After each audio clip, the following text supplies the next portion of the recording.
നിനക്കായി മാത്രം ഭാഗം 25. വൈശാഖ് സുധീരൻ. അറിയോ? ഫോണിൽ നിന്നും തീർത്തും ഗൗരവമേറിയൊരു ശബ്ദം. പഴയ കളിയിലെ തൻ്റെ എതിരാളിയെ ഹരിക്കങ്ങനെ എളുപ്പം മറക്കാനാവില്ലല്ലോ. അതുകൊണ്ട് തന്നെ ആ ശബ്ദം മാത്രം കൊണ്ട് ഹരിക്ക് ആളെ മനസ്സിലായി. ഹരിയും തിരികെ ഗൗരവത്തോടെ തന്നെ പറഞ്ഞു.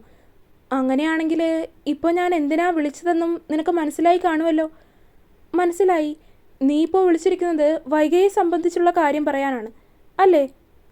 അവൻ എന്തെങ്കിലും ഇങ്ങോട്ട് പറയുന്നതിന് മുന്നേ തന്നെ ഹരി ആ കാര്യം അങ്ങോട്ട് എടുത്തു വച്ചിരുന്നു. കാരണം അതല്ലാതെ മറ്റൊരു കാരണം കൊണ്ടും ഈ ഒരു സമയത്ത് അവൻ തന്നെ വിളിക്കേണ്ട കാര്യമില്ല എന്ന് ഹരിക്ക് ഉറപ്പായിരുന്നു. പഴയ വൈരാഗ്യം വെച്ചാണ് നീ എൻ്റെ അനിയത്തിയുടെ പുറകെ നടക്കുന്നതെങ്കിൽ അതിവിടെ വെച്ച് നിർത്തിയേക്ക്. വെറുതെ എൻ്റെ കൈക്ക് പണിയുണ്ടാക്കരുത് ഹരി. പഴയ വൈരാഗ്യമോ? അതിനെനിക്ക് നിന്നോട് എന്ത് വൈരാഗ്യം ഉണ്ടായിട്ടാണ്? അങ്ങനെ ഒരു കാര്യത്തിന് വേണ്ടി ഒരു പെണ്ണിൻ്റെ ജീവിതം നശിപ്പിക്കാൻ മാത്രം വൃത്തികെട്ടവനല്ല ഹരിനാരായണൻ. ഹരിയുടെ ശബ്ദം ഒന്നുകൂടി കടുപ്പത്തിലായി. കാരണം വൈശാഖ് അങ്ങനെയൊരു കാര്യം പറഞ്ഞത് അവൻ ഒട്ടും ഇഷ്ടമായില്ലായിരുന്നു. വാട്ടെവർ, എങ്ങനെയായാലും എൻ്റെ പെങ്ങളെ നിന്നെക്കൊണ്ട് വിവാഹം ചെയ്യിപ്പിക്കാൻ എനിക്കൊരു താല്പര്യമില്ല. അതുകൊണ്ട് ഇങ്ങനെയൊരു ഇഷ്ടം ഇവിടെ വെച്ച് തന്നെ മറക്കുന്നതായിരിക്കും നിനക്ക് നല്ലത്. അങ്ങനെ എവിടെന്നെങ്കിലും ഒരുത്തം വന്ന് പറയുമ്പോൾ തന്നെ ഉപേക്ഷിച്ച് കളയാൻ വേണ്ടിയല്ല ഞാൻ അവളെ സ്നേഹിച്ചത്.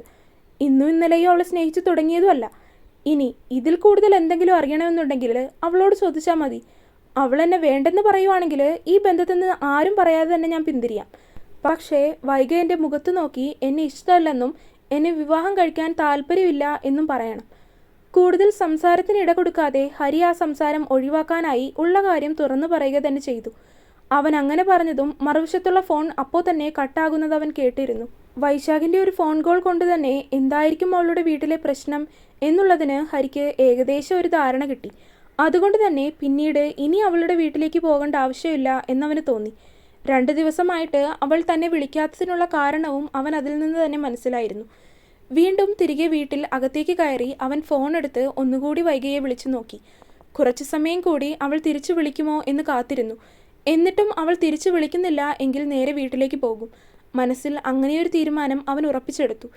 2 തവണ ഫോൺ വിളിച്ചിട്ട് കിട്ടാതെ വന്നതും ഹരി അവളുടെ വീട്ടിലേക്ക് തന്നെ പോകാമെന്ന് കരുതി. കുറച്ചു സമയം കഴിഞ്ഞപ്പോൾ തന്നെ വൈഗ അവനെ ഇങ്ങോട്ട് തിരികെ വിളിച്ചിരുന്നു. ഫോൺ അറ്റൻഡ് ചെയ്തിട്ടും മറുവശത്ത് നിന്ന് നിശബ്ദത മാത്രമായിരുന്നു. വാവേ. കുറച്ച് നിമിഷങ്ങൾ കഴിഞ്ഞതും അവൻ തന്നെ അവളെ വിളിച്ചു. മറുവശത്ത് നിന്ന് ചെറിയൊരു മൂളൽ മാത്രമാണ് അവൻ അതിന് തിരികെ ലഭിച്ചത്. വൈശാഖ് എന്തെങ്കിലും പറഞ്ഞോ? ഏട്ടൻ എല്ലാം അറിഞ്ഞു. അവൻ എന്നെ വിളിച്ചിരുന്നു. അധികം വൈകാതെ അവൻ നിന്നോട് വന്ന് സംസാരിക്കാതിരിക്കില്ല. എനിക്ക് പറ്റുന്നില്ല ഹരിയേട്ടാ. ഇവിടെ എനിക്ക് ശ്വാസം മുട്ടുന്നത് പോലെ തോന്നുവാണ്. എനിക്ക് എങ്ങോട്ടെങ്കിലും ഇറങ്ങി ഓടാനാണ് തോന്നുന്നത്. സംസാരിക്കുമ്പോൾ ഇടയ്ക്കിടയ്ക്ക് അവളുടെ ശബ്ദം ഇടറിപ്പോകുന്നുണ്ടായിരുന്നു. മാത്രമല്ല അവളുടെ ശബ്ദത്തിൽ തന്നെ ആകെ ഒരു വ്യത്യാസം ഹരിക്ക് മനസ്സിലാക്കാൻ കഴിയുന്നുണ്ടായിരുന്നു. കരഞ്ഞോ നീ? ഹരി ചോദിച്ചതും മറുവശം കുറച്ചു സമയം ഒന്ന് നിശബ്ദമാവുകയാണ് ചെയ്തത്. ഏട്ടൻ സമ്മതിക്കില്ല ഹരിയേട്ടാ. വേറെ ആരാണെങ്കിലും ഏട്ടൻ സമ്മതിച്ചു തരുമായിരുന്നു. പക്ഷേ ഹരിയേട്ടൻ ആയതുകൊണ്ട് മാത്രം ഇങ്ങനൊരു ബന്ധത്തിന് സമ്മതിച്ചു തരില്ലെന്നാണ് ഏട്ടൻ പറയുന്നത്. അതോർത്ത് നീ ടെൻഷനാകാൻ നിൽക്കണ്ട. നിനക്ക് എൻ്റെ കൂടെ ജീവിക്കാൻ ആഗ്രഹമുണ്ടെങ്കിൽ എങ്ങനെയാണെങ്കിലും നിന്നെ ഞാൻ സ്വന്തമാക്കിയിരിക്കും. ഈ ലോകം തന്നെ എതിരായാലും നീ മാത്രം എൻ്റെ കൂടെ ഉണ്ടായാൽ മതി. അധികം സംസാരിക്കാതെ അവൻ അത് പറഞ്ഞ് ഫോൺ വെച്ചിരുന്നു. ഇനി അങ്ങോട്ട് എന്താണ് ചെയ്യേണ്ടത് എന്നുള്ളതിന് ഹരിക്ക് ഒരു ഊഹവും ഉണ്ടായിരുന്നില്ല. പക്ഷേ ഏത് വിധേനയും അവളെ സ്വന്തമാക്കണം. അങ്ങനെ ഒരു ചിന്ത മാത്രം അവനിൽ നിറഞ്ഞു നിന്നു. വൈശാഖ് ഹരിയെ വിളിച്ചിരുന്നു എന്ന് പറഞ്ഞപ്പോൾ തന്നെ അധികം വൈകാതെ അവൻ തൻ്റെ അടുത്തെത്തും എന്ന് വൈഗയ്ക്ക് ഉറപ്പുണ്ടായിരുന്നു. എന്തൊക്കെ വന്നാലും അവനോട് നിന്ന് സംസാരിക്കാൻ തന്നെ വൈഗ തീരുമാനിച്ചു. തൻ്റെ ജീവിതത്തിൽ പല കാര്യങ്ങളിലും തീരുമാനമെടുക്കാൻ താൻ അച്ഛനെയും അമ്മയെയും ഏട്ടനെയും ഒക്കെ സമ്മതം കൊടുത്തിട്ടുണ്ട്. അവരങ്ങനെ തീരുമാനങ്ങൾ ഒരുപാട് എടുത്തിട്ടുമുണ്ട്. പക്ഷേ ഈ ഒരു കാര്യത്തിൽ മാത്രം പറ്റില്ല. 2 ദിവസം കൂടി വലിയ മാറ്റമില്ലാതെ കടന്നുപോയി. ഇങ്ങനെയൊരു പ്രശ്നം ആ വീട്ടിൽ വലിയ ചർച്ചയൊന്നും ആകാത്തത് കൊണ്ട് തന്നെ വൈഗ പിന്നെ ആ കാര്യം പറഞ്ഞ് വെറുതെ പ്രശ്നം ഉണ്ടാക്കാൻ നിന്നില്ല. അങ്ങനെ ഇന്നൊരു ഞായറാഴ്ചയാണ്.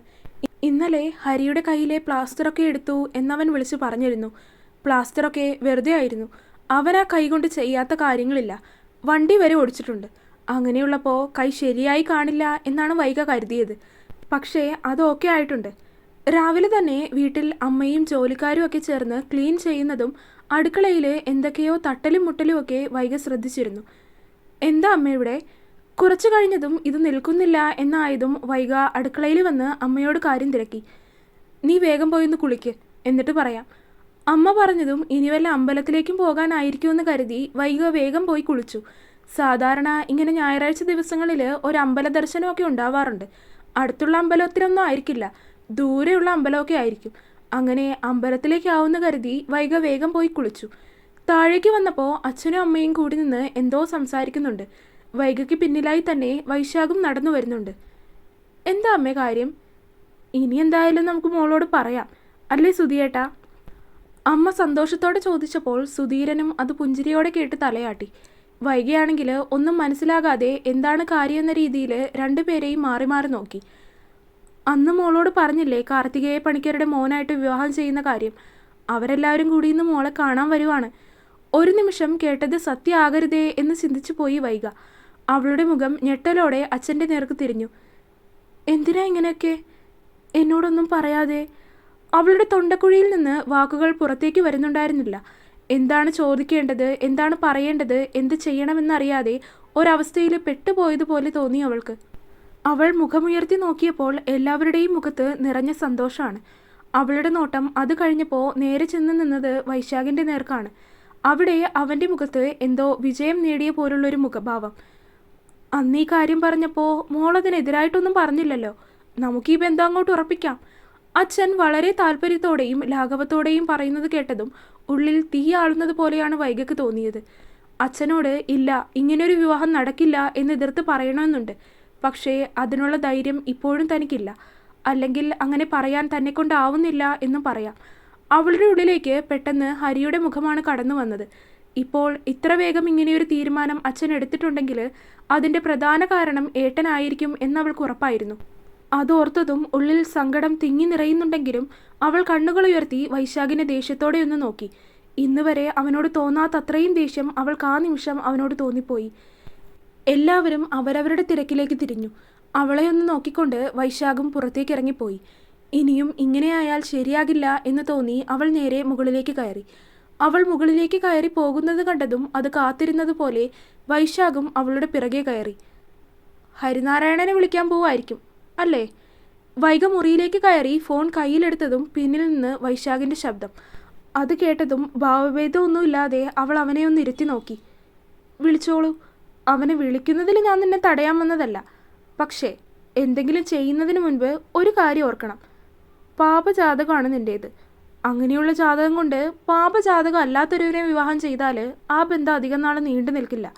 ദോഷം ഭർത്താവിന് തന്നെ ആയിരിക്കും. ഒരു പക്ഷേ ചിലപ്പോൾ ഭർത്താവിന് മരണം പോലും സംഭവിച്ചേക്കാം, അവൻ ഓർമ്മിപ്പിച്ചു. വൈശാഖ് സംസാരിക്കുമ്പോൾ അതിലൊരു പുച്ഛഭാവവും ഉള്ളതായി തോന്നി വൈഗയ്ക്ക്.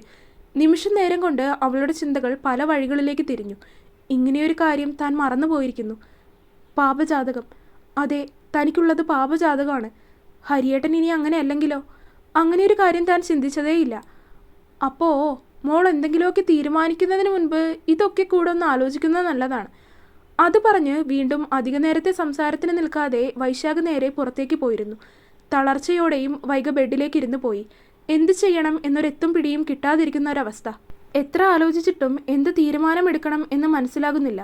ഇനിയൊരു പക്ഷേ ഹരിയേട്ടനെ എനിക്ക് ലഭിച്ചില്ല എങ്കിൽ മറ്റൊരു വിവാഹത്തിന് തലകുനിച്ച് കൊടുക്കില്ല എന്നത് പണ്ടേ തീരുമാനിച്ച കാര്യമാണ്. ആ ഒരു തീരുമാനത്തിൽ ഒരു മാറ്റവുമില്ല. വിവാഹം ചെയ്യുകയാണെങ്കിൽ അത് ഹരിയേട്ടന് മാത്രം. അതിന് കഴിഞ്ഞില്ലെങ്കിൽ പിന്നെ എന്താണ് ചെയ്യേണ്ടതെന്നതിന് നല്ല ബോധ്യം അവൾക്കുണ്ടായിരുന്നു. പക്ഷേ കുറച്ചു സമയത്തെ ചിന്തകൾക്കൊടുവിൽ പെട്ടെന്നാണ് വൈഗയുടെ ഉള്ളിലേക്ക് അങ്ങനെയൊരു കാര്യം കടന്നു വന്നത്. കണ്ണുനീരിനെ വാശിയോടെ തുടച്ചു നീക്കി അവൾ ഫോണെടുത്ത് ഹരിയെ വിളിച്ചു. കാര്യങ്ങളെല്ലാം അവനോട് തുറന്നു പറഞ്ഞു. നിന്റെ ഏട്ടൻ വളരെ ഫാസ്റ്റാണല്ലോ. ഒരു കാര്യം ചെയ്, ഇന്നൊരു ദിവസം എന്തായാലും ഒരുങ്ങിക്കെട്ടി നിൽക്ക്. ബാക്കി കാര്യങ്ങളൊക്കെ ഞാൻ എന്താന്ന് വെച്ചാൽ ചെയ്തോളാം.